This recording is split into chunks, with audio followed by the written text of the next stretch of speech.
Hello and welcome back for another podcast episode of Acedo Magazine. My name is Emre Şentürk and today I'm going to talk about my latest article that I published on acedo.com, the online magazine for political and societal analyses. As you know, I'm constantly looking for new topics and try to make it as interesting as I can. The reason why this might be sometimes a bit difficult is that I'm not really trying to be a news outlet and summarize all the stuff that you see on the news. Rather, I want to have different perspectives on certain things in the political realm, and therefore I often tend to zoom out and put it into the academic context of political science. So it is kind of difficult to make it kind of tangible most of the time. And this is what I try to do a little bit more in this latest article. So what is it about? It is about the policy options that Russia actually had before it invaded Ukraine. Now, the war is ongoing, and I'm definitely also going to pick up on the recent developments or the current situation and where do I think this is going to head. In one of the earlier episodes, I already talked about what I think is going to happen, and I'm going to make an update on this one as well. Just a quick summary. I do believe that we have some kind of a stalemate, and Russia is going to seek a certain status quo, so everyone accepts that the newly added territories to Russia are also kind of established and consolidated, but this is not the topic of today. Rather, I want to talk about were there alternatives for Russia to kind of approach things differently instead of going into war, entering into war and starting military action in Ukraine. And of course, this is, and I have to underline it and stress it, because I'm just someone with certainly relevant qualifications and knowledge and experience with all this, but I do not have the full information. There are lots of classified information that I cannot access, and from what is being done on the battlefield or on the political stage, I can just derive certain things in a certain context. So what I'm saying here is purely based on publicly available information, so I cannot really know the truth behind the motives and the potential policy options there were. And this also means that whenever you see something happening in the world, that politicians basically, they engage with all the stuff, they're analyzing it. Very bright people are included in the policy-making process most of the time. There are also faulty policy-making mechanisms and systems. Let's think back at the invasion of Iraq, the Second Gulf War in 2003. This is a classic example of groupthink. So all the people involved in the policy process were highly socioeconomically coherent and congruent. It was a very homogeneous group that was making the decisions there, so faulty decision making there with a little balancing input.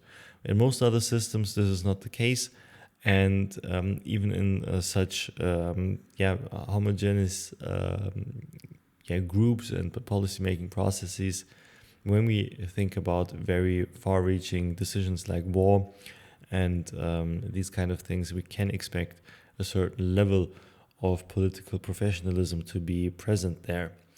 And therefore,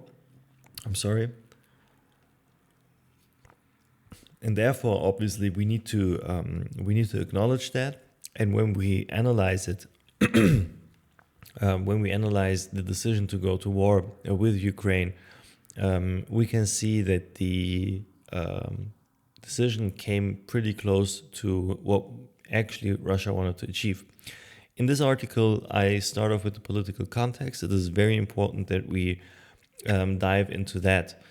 And as we know, and as all people who are dealing with politics know, often smaller or larger developments that we see in the contemporary political landscape are often grounded in smaller dynamics or developments that happened a couple of decades or sometimes centuries ago. So when we look back at the collapse of the Soviet Union as a very important turning point in Russian history, we can see, and this is what I point out in this article, that basically with the dissolution of the Warsaw Pact under the Soviet Union, it was not only a diplomatic war that was lost by Russia, it was also an ideological war. In the end, we had the Cold War era, which was characterized basically by the bipolar global state order, meaning that there are two superpowers going at each other.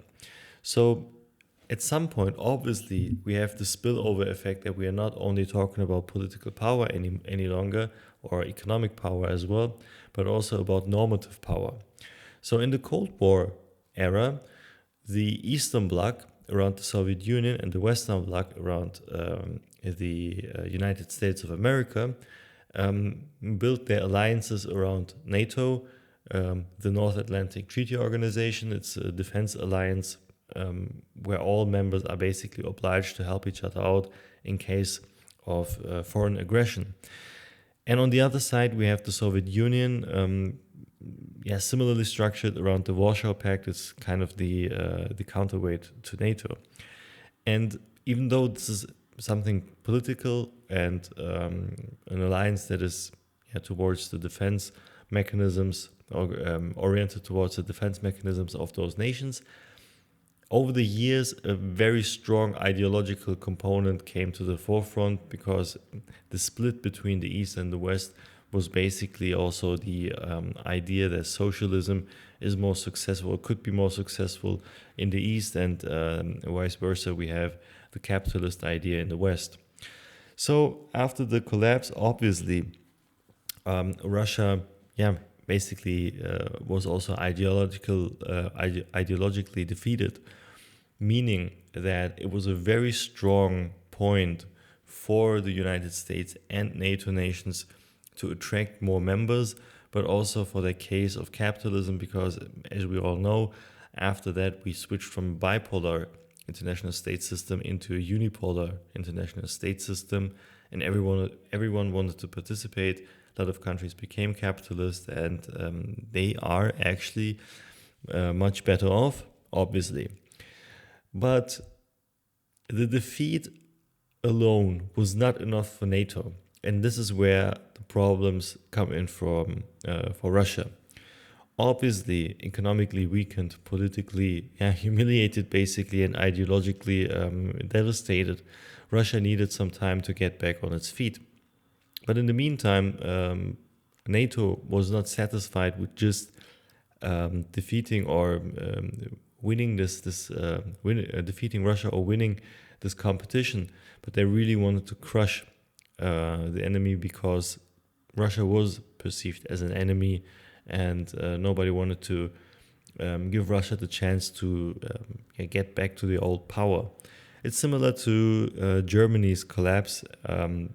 There was a more productive stance around controlling Germany, because the European Union actually was born out of the idea to control German coal and steel industries, and they did it not also through occupation, obviously, but also through cooperation, and this did not happen with Russia. Instead, the policy that was basically opted for here was isolation. And when we look at the enlargements of NATO over recently, basically very recently after the collapse of the Soviet Union, we can see that they're pretty much oriented towards those ex-Soviet republics for one, and therefore also bordering with Russia, basically limiting the foreign policy space for Russia and the space of movement in the foreign policy realm. Starts off with Czech Republic, Hungary, Poland in 1999, only 9 years after this very turning point. And then we have like this big, it's a very big setback for Russia, as in 2004, Bulgaria, Estonia, Latvia, Romania, Lithuania, Slovakia and Slovenia also joined NATO. In 2009, we have Croatia and Albania. More recently, Montenegro in 2017, and most recently, North Macedonia in 2020, Finland in 2023. And this year, Sweden is also joining NATO. So basically, most of the bordering countries on the European side with Russia joined a defense alliance, right, that is obliged to basically give you the give each other military assistance in case of aggression. This in turn means, if we look at the nations that joined, these are all weak nations. I mean, I don't know what kind of help Slovenia would be to Germany in the case of a war. Obviously, there are other ideas behind it. And with this enlargement, NATO nations have the chance to build military capacity in those bordering nations to Russia. Capacity building means, in this case, weapon and development of weapon systems, improving supply lines, sharing expertise, have better surveillance and intelligence access to those regions, but also cross-border to Russia. Border control for Russia is very difficult. And in this kind of situation where we already, left behind a phase of Cold War and distrust and kind of the animosity, Russia is also right to trust the West in expanding. I mean, I would have understood if more wealthier and stronger countries were basically part of the enlargement. But I mean, here Poland and Bulgaria are the biggest nations that joined, except from Finland. And I mean, as I said, Latvia, Slovenia, and Lithuania, the Balticum, as well as Hungary and so on and so forth, I mean, they're not really adding to the defense capacities, but rather add to the proximity to Russia and isolate them foreign policy-wise. So all I want to say is that with reacting in the military sense by invading Ukraine, Russia actually did something that fulfilled the goal of stopping the expansion to the east. Because if Ukraine would have been next and part of NATO or the European Union, obviously all other nations would be obliged to help Ukraine in case of war. So at that point, Russia would have been completely cut off and isolated foreign policy-wise, because towards the west, there's little room to move. I mean, when we think about the energy supply and, for example, the building of pipelines and so on and so forth, it is already kind of difficult, and diplomacy with NATO nations is also very difficult. Ukraine is a very weak state that could have, where you could exert some influence and use diplomatic means. But if Ukraine would have become a NATO member, then these policy options were also very limited. It would have been very limited for Russia. In order to prevent that, military action was taken, and if Ukraine is to be a NATO member, all of a sudden all other nations would be obliged to attack Russia, triggering a devastating war. Because when around 20 nations attack Russia, obviously the only possible response they can give is with nuclear warfare, and this would be devastating for all participants. So the war actually helped Russia to achieve the goal of stopping the NATO expansion or enlargement to the east. The policy goal is fulfilled. I have to underline that. I'm not I'm not putting a value behind the goal. The goal is there, and this is something that is naturally from the dynamics and the history and the context of Russia and the recent history after the Cold War, is something that is logical. It is logical that you do not want a large bloc, blocking you off in foreign policy terms and limiting your room in economic and diplomatic policy making towards one of the most important, or maybe the most important region in the world, namely Europe. And therefore, it is logical to not want NATO to expand further east. And in the light of this goal, the war achieved it. But now let's turn to the other side of this goal. Were there options? And I do believe, yes, there were options. I mean, we have to also be fair enough to acknowledge that Russia's economic and societal capacities were very limited at the time it became Russia after being the Soviet Union for so long. On the other hand, the capacities are still not quite there yet, neither from the economic perspective nor from the societal perspective. And therefore, we already have another limitation. So this makes the invasion of Ukraine still a little bit more feasible, but there are other policy options.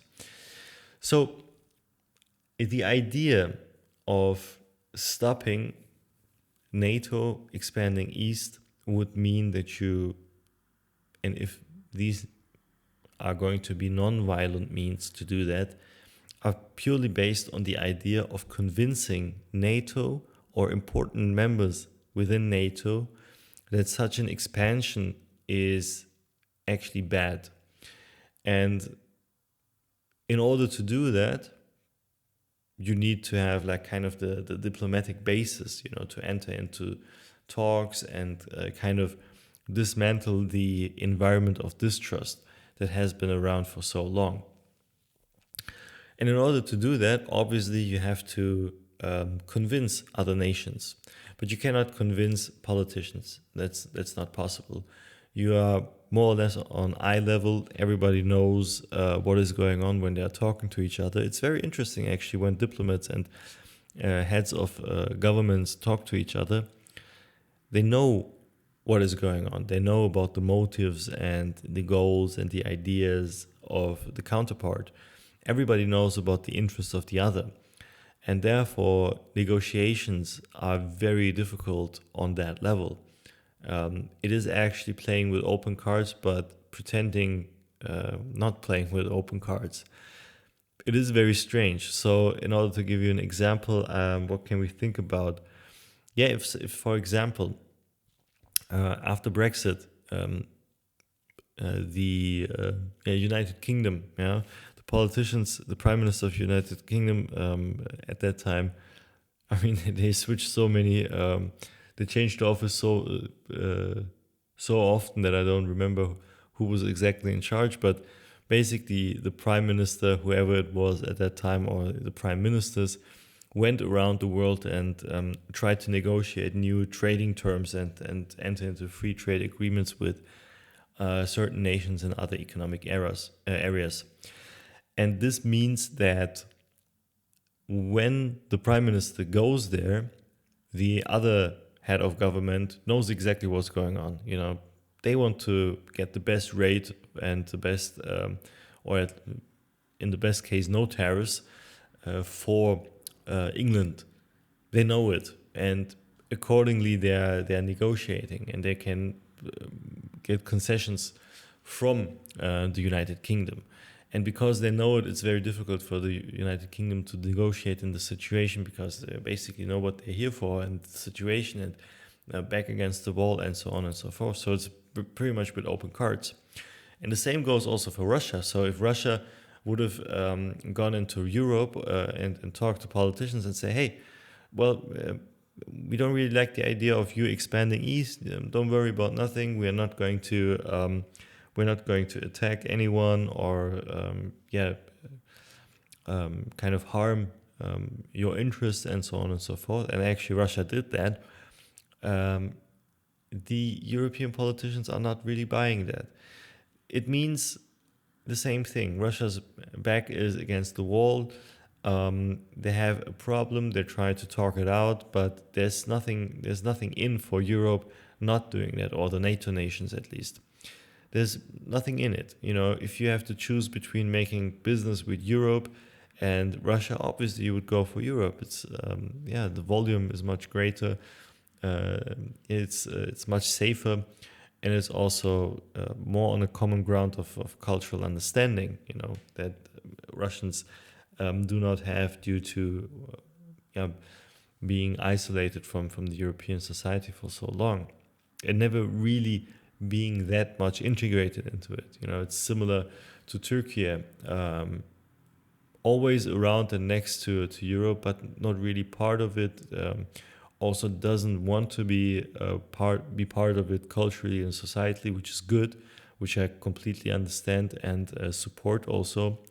But therefore, talking directly to politicians didn't work. So the only other policy option that Russia actually had was public diplomacy. And public diplomacy is basically the term that depicts the exertion of influence on the population of foreign nations, meaning that if you want the population of another country to think about a certain thing in a certain way, then you call it public diplomacy. Well, we can also call it manipulation. We can also call it propaganda. It's very funny because whenever, for example, if you're in a domestic discourse and a foreign head of government is kind of directing his speech towards a matter of domestic affairs, it's always labeled propaganda. But for example, if the outbound communication towards other populations is made to kind of push for a certain point, it's always public diplomacy. Obviously, and I understand this is just conflict of interest. Everybody wants to put the own policy actions into or push it into a good light, and it's all right. Yeah, but these three words are basically interchangeable: public diplomacy, manipulation, propaganda. Obviously, I stick to the professional term public diplomacy. And this, in the Russian policy realm, means that Russia could have aimed for the Russian population in Europe, primarily in Germany, where over 3.5 million Russians live actually. Public diplomacy would then entail that Russia is trying to influence or bolster the position of Russians in Germany first, placing them in the civil society, at the crossroad of civil society, in media, building capacity through networks and think tanks, as well as NGOs, as well as sports clubs, and so on and so forth. Leisure clubs and organizations. And why would they do that? Because if you are able to develop capacities and place your population, your ethnic population in another country in a very favorable light, and they're appearing in TV shows, they're associated with positive things, they have great speakers, they add to society, they add to scientific progress, and so on and so forth, and they're very prominent and kind of displayed in media and in public discourse. Obviously, the population of that country is going to have a very positive and favorable opinion on Russia and Russian people. And that being so, this discourse is also translated into politics, if you want or not, because in the end, this is something that generates a feeling of trust and kind of a normality that Russians, for example, here are placed in this positive light. You associate positive things with them. For example, if we are thinking about Japanese people abroad, usually we tend to think that they are very kind and very generous people, or very forthcoming people, and this is because they behave in a certain way, not because their government pushed them to be or supported them with being that way, but just because they are that way and they are also perceived that way. Policy towards Japan and diplomacy towards Japan is kind of easy, but you can also kind of make it state-led to have such perception in a certain country by supporting your population there. And the policy option that Russia had after the Cold War, and obviously they didn't know that NATO planned to expand that far east that quickly, but they could have supported and bolstered the position of Russians in Germany, especially because there are so many of them. And over the years, and this doesn't take long actually, this a quick thing of 5 to 8 years until something like that is consolidated and or at least developed and consolidated over the next over the following 10 years. But then you would kind of also have the spillover effect on other nations within the European Union, of which most of them are already part of NATO. Placing those connotations and creating these positive connotations and creating this very nice and warm climate about the idea of the Russian also enables to have better diplomatic relations in the first place. But then you also need to kind of, and this is where it gets tricky, you also kind of need to convince or at least reduce your kind of the points where European or NATO politicians could attack you. And what do I mean by that? As I said earlier, NATO is not only a military and political association, it has also a common ideological understanding. And whenever NATO is making authoritative statements or basically gathering behind a political cause, it is always also an ideological message that is being transmitted to the world. And in the case of Russia, it is always criticized that, it's illicit policymaking, dictatorship, authoritarian, and so on and so forth. So we all know that, right? Russia should have done a better job of hiding how policymaking actually works in Russia. Not in the sense of censoring and isolating itself, but rather showing, emphasizing the positive points that are aligned with European ideas and or the Western ideas and the NATO ideas on the one hand, and on the other side covering other things up and making those illicit policy mechanisms so much illicit that you cannot really access them and really don't have it on your agenda. And the reason is not that Russia should pretend to be something else. It is not. I mean, it is the decision of Russian people, or it is the dynamic of Russian culture to make policy in a certain way. And it is not the business of any other than Russians to judge how policymaking or whether policymaking is good or not there. And in my article, I also gave a very good example, and this is China, which is also battling with the allegations of being such a dictatorial state, and I mean, it's not allegations, obviously it's a dictatorial state, but in the end, the reason why Western nations are not cooperating with, or are cooperating with China, even though they have the perception of China being dictatorial, or at least authoritarian, is that they are basically ignoring all the criticisms and covering up much of what is actually bad in the eyes of the West, and emphasizing what is positive. So they're very rigorous in their approach. For example, points A, B, C are being criticized by the West, and especially NATO. They're ignoring it completely. And they're reducing the access to those information and to those, or making the evidence, or finding evidence of these occasions so hard that in the discourse about Chinese policy making, this is not really talked about.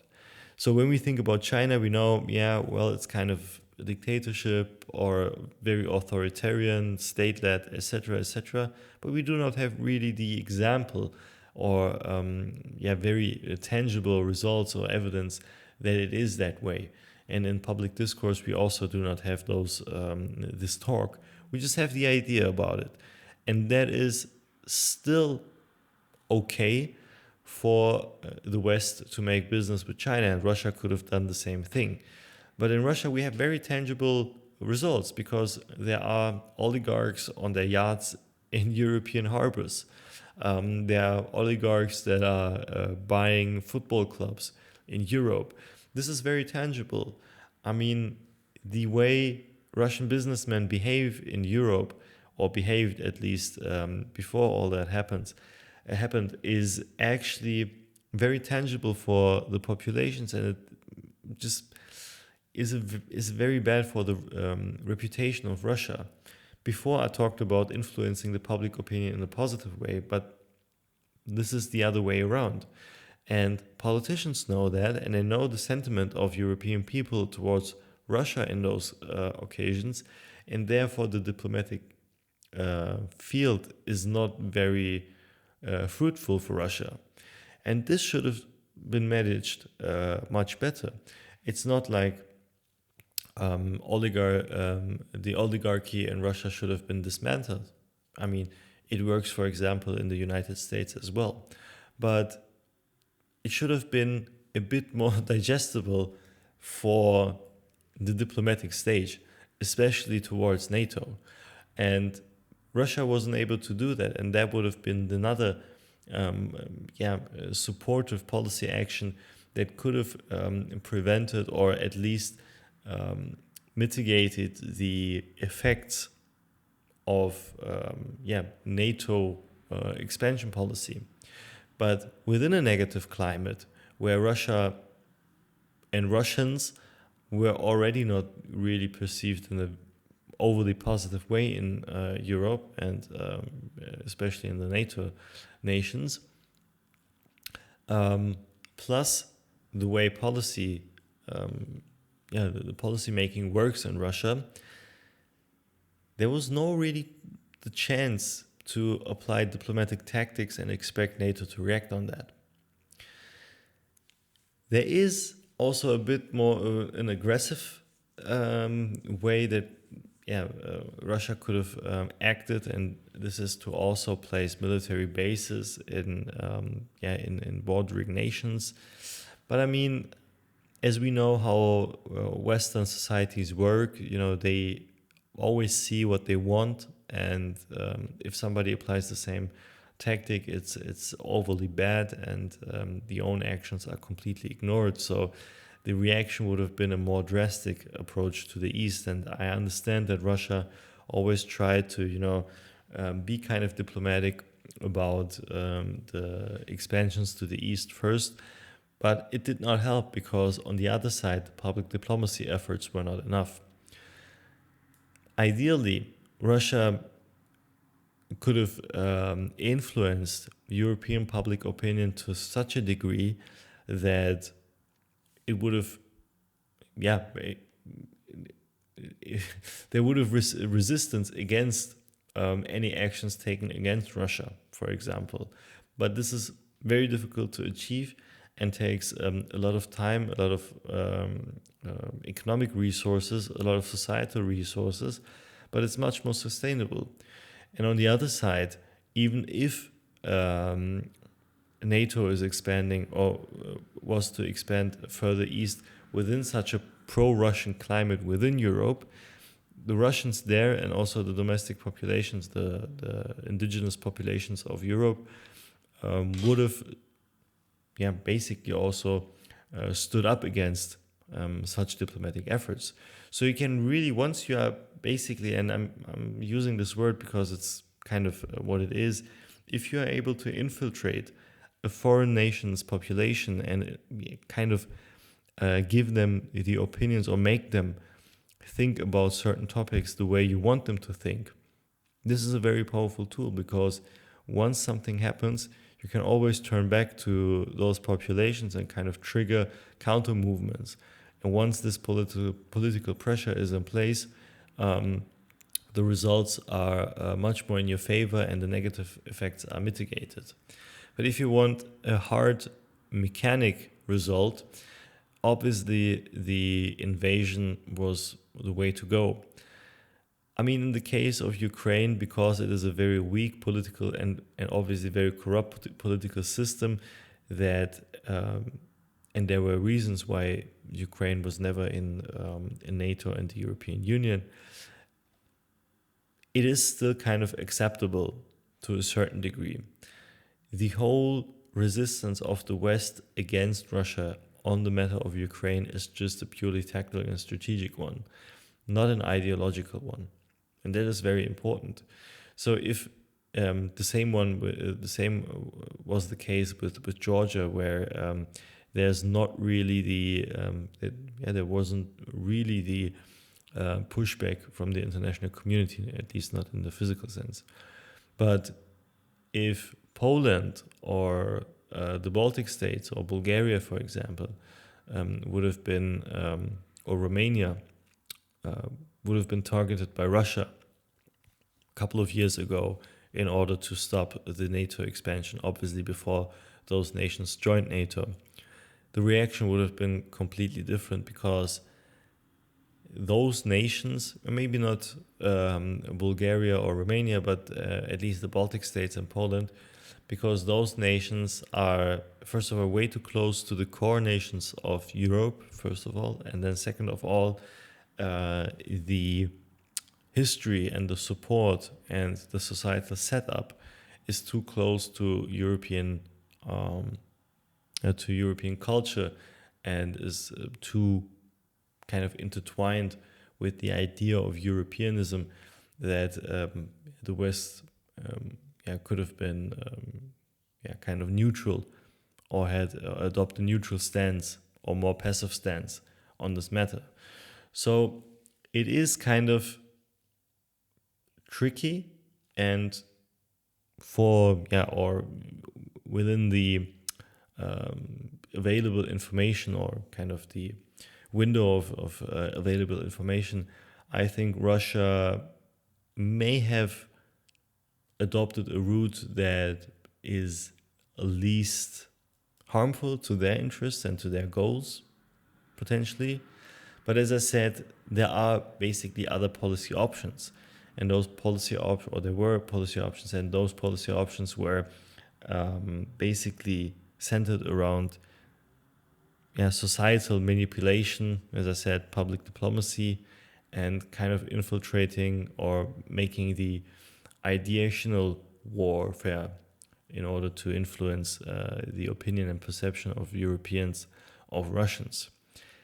It is also riskier, certainly, but the biggest advantage that I see in such an approach is that when you are able to kind of place the idea of the positive Russian within Europe and create a diplomatic landscape or diplomatic ground with those core nations, especially Germany,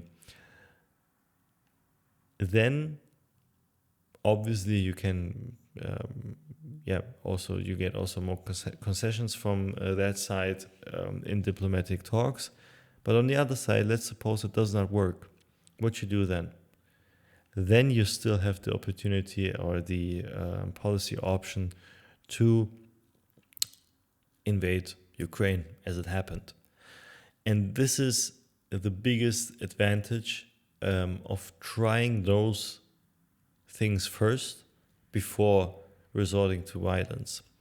And this is always preferable if you have certain goals and interests. I mean, it is not preferable and not desirable in the universal sense, because when we think about the DEVLETist principles of every nation needing to develop an organic understanding for policymaking and needs to be organic in its development, then we have kind of with this infiltration and public diplomacy efforts, the big problem that it will lead to internal rifts in the long run, for the Europeans in this case. But for the Russians, it would have been a perfect policy alternative. So there is kind of the conflict between the individual interest of Russia and the collective interest of Europe or the international state order. It is very complex, yes. Maybe there are also more policy options. These are just the options that I explored for now. But what I want to say is, it is very tactical. It is very not only tactical but also technical, because in the end, it is not about having a certain stance and supporting one side or one policy that has been adopted or not. It is rather to explore the different ways states can act and how they act within certain goal frameworks. So here we focused on what is the goal of Russia and did they achieve it? Yes, they achieved it.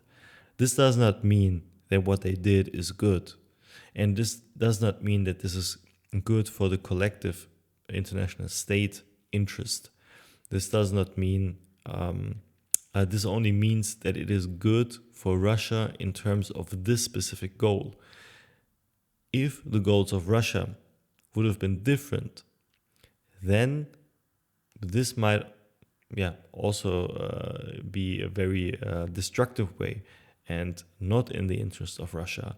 So it always changes in what kind of light you are seeing it and what kind of goals you want to achieve. In this case, it worked, but it could have worked better, and it could have worked more sustainably, because in the end, when you apply public diplomacy efforts, you have something that you can build on in the long run. Right now, if Russian troops pull out of Ukraine, be sure 2 days later, Ukraine is going to apply for NATO membership, and then it's over. Then you have no foreign policy room any longer, and then you're completely isolated and cut off Europe. So, a very long and complex talk. I hope that you had that I was able basically to give you some ideas and trigger some thoughts on this. If you have any questions or would like to react to this episode, I'm more than happy to receive your emails. If you want to read the article in full length, then please visit isido.com. Obviously, I'm going to share the link with you. And I hope to have you back for the next episode of Isido Magazine.